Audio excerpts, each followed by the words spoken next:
السلام علیکم ورحمۃ اللہ وبرکاتہ۔ معزز و مکرم سامعین گرامی، فرمانی ناز آپ نے نام سنا ہوگا۔ یہ ایک ہماری دینی بہن، ایک مسلمان خاتون ہے اور کافی وائرل ہو رہی ہے، کافی سوشل میڈیا پر ابھی اس کا بھی چرچا ہے۔ جیسے ابھی حج کے سلسلے میں شہاب بھائی کا چرچا ہے اور ان کے ساتھ دوسرے بہت سارے لوگوں کا چرچا ہوا ہے نا۔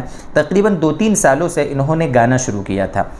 ان کے ساتھ ایک حادثہ ہوا تھا، تھوڑا سا پہلے اس کو سمجھتے ہیں، اس کے بعد آگے اس کے بارے میں ہم 2-3 باتیں آپ سے شیئر کرنا چاہتے ہیں۔ ہمیں کوئی فتویٰ نہیں دینا ہے، اس نے یہ کیا کیا ہے، اس کو کرنا چاہیے تھا، نہیں کرنا چاہیے تھا، یہ کچھ باتیں نہیں کرنی ہیں۔ بس ہم اپنے ایمان والے بھائیوں سے اپنے دل کی 1-2 باتیں شیئر کرنا چاہتے ہیں۔ سب سے پہلی چیز تو یہ ہے کہ یہ جو ایمان والی بہن ہے فرمانی ناز، یہ اتنی مشہور نہیں تھی۔ ٹرین میں گانا ہے، اسی طریقے سے اسٹریٹ سانگس ہے، یا ادھر ادھر کہیں پر بھی جانا اور گانا، لوگوں نے ویڈیو بنا کر اس کو وائرل کیا اور اس طریقے سے وہ مشہور ہو گئی۔ اور ابھی کچھ دن پہلے جب یہ جو ساون کا مہینہ آیا اور اس میں کاوڑ یاترائیں نکلتی ہیں، تو ایک بھجن اس نے گایا تھا جو کافی وائرل ہو رہا ہے۔ ہمارے ایک یوپی کے دوست ہیں، انہوں نے ہم کو ایک کلپ بھی بھیجی کہ دیکھو یہ لڑکی ہے، مسلمان ہے اور اس طریقے سے یہ بھجن گا رہی ہے، تو اس کے بارے میں کچھ آپ بولیں۔ تو ہمیں فتویٰ نہیں دینا ہے کہ اس کا یہ قدم کیسا تھا، اس نے یہ قدم کیوں اٹھایا، اس کو یہ کرنا چاہیے تھا، نہیں کرنا چاہیے تھا، اس بارے میں ہمیں باتیں نہیں کرنی ہے۔ لیکن دوستو بزرگوں، آپ یہ سوچیں کہ ایک مسلمان لڑکی، ٹھیک ہے، وہ بھجن گا رہی ہے یا وہ گانے گا رہی ہے، سوشل میڈیا پر گا کر وہ وائرل ہو رہی ہے، تو اس کے پیچھے کا ریزن کیا ہے؟ کیا اس کی مجبوری تھی جو اس نے اتنا بڑا قدم اٹھایا جو سوشل میڈیا پر آئی وغیرہ وغیرہ؟ تو اس کا خود بیان آج تک اور نیوز چینلوں پر، بہت سارے چینلوں پر اس کا خود بیان بھی آیا ہے۔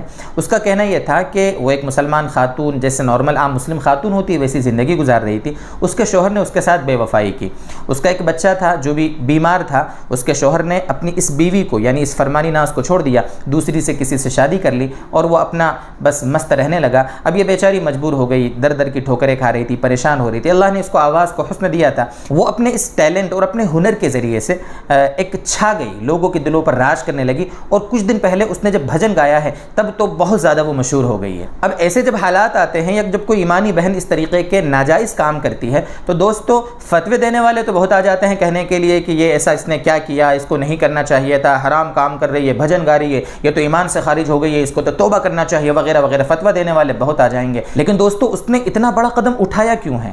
اس کی طرف کسی کی توجہ نہیں جاتی۔ بہت ساری مسلم خواتین ہیں، ان کے بارے میں ہم سنتے ہیں، فلاں خاتون ہے فلم انڈسٹری میں چلی گئی، فلاں جو ہے ویشیا بن گئی، فلاں یہ ہو گئی، اس نے یہ قدم اٹھا لیا، مساج پارلر کے اندر پائی جا رہی ہیں اور کہاں کہاں ریڈ پڑتی ہے تو مسلم خواتین وہاں سے باہر آتی ہیں۔ تو دوستو اس کے پیچھے کا ریزن کیا ہے، اسباب کیا ہے، ان کی کیا مجبوریاں ہیں؟ ہماری مسلم تنظیمیں، علاقائی جو مسلم تنظیمیں ہیں، مسلم پنچایت ہے، وہاں کے آس پاس کے بڑے لوگ ہیں جو یہ عورتیں اس طریقے کے قدم اٹھائیں تو ان کو روکنے کے لیے انہوں نے کیا کیا، ان کی کیا مدد کی، ان کا کیا تعاون کیا؟ ان کے ساتھ جب ایسے حالات بنے تو کتنا مسلم لوگوں نے اس کا سپورٹ کیا، مالی اعتبار سے، فکری اعتبار سے کتنا ساتھ دیا؟ ایسے کہاں چلے جاتے ہیں لوگ؟ یعنی آپ سے کہنے کا مطلب دوستو بزرگوں یہ ہے، جو گزارش ہے وہ یہ ہے کہ صرف یہ کہہ کر کہ چونکہ وہ مجبور تھی، اس کے کھانے کے وعدے ہو رہے تھے، 2 وقت بیچاری اپنا کھا بھی نہیں پا رہی تھی، اس لیے اس نے یہ قدم اٹھایا، اس لیے اس نے اچھا کیا، یہ کہہ کر بہت سارے لوگ اپنا پلہ جھاڑ لیتے ہیں، اور کچھ بالکل اس کا الٹا جا کر کہہ دیتے ہیں کہ حرام ہے، ناجائز ہے، فتویٰ دے دیتے ہیں اور بس فتویٰ دے کر ہٹ جاتے ہیں۔ دونوں افراد و تفرید کے شکار ہیں۔ آپ یہ بھی کریں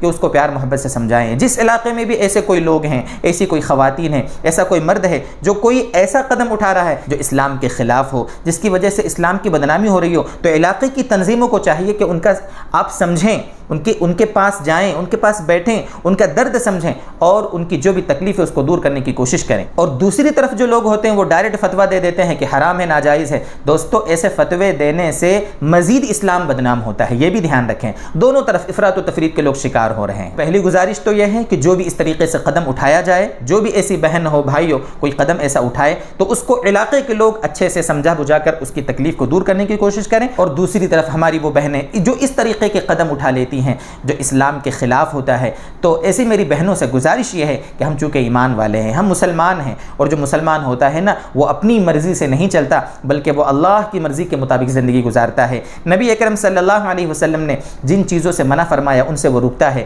نبی اکرم صلی اللہ علیہ وسلم کی روح کو، اللہ تبارک و تعالیٰ کی ذات کو جن چیزوں سے خوشی ملے ایسے کام وہ کرنے کی کوشش کرتا ہے، یہی مسلمان کا نصب العین ہوتا ہے۔ تو اے میری بہنوں، اگر آپ غلط راہ پر چل پڑی ہوں تو اپنے علاقے کے جو معتبر علماء ہیں ان سے بیٹھ کر سمجھو کہ ان کا کون سا قدم ایسا ہے جو جائز ہے اور کون سی چیز ایسی ہے جو ناجائز ہے، اس کے مطابق وہ اپنی زندگی گزاریں۔ اور جو مفتیان کرام یا جو لوگ کسی کے بارے میں بھی دھڑلے سے فتوے دے دیتے ہیں، ان کو بھی چاہیے کہ وہ اللہ کے واسطے سوچیں، گہرائی میں جائیں کسی بھی چیز کے، اس کے بعد وہ کچھ بھی بولیں۔ اللہ تبارک و تعالی ہمیں دین کی سمجھ دے اور افراط و تفریط سے اللہ تعالی ہم سب کو پاک فرمائے۔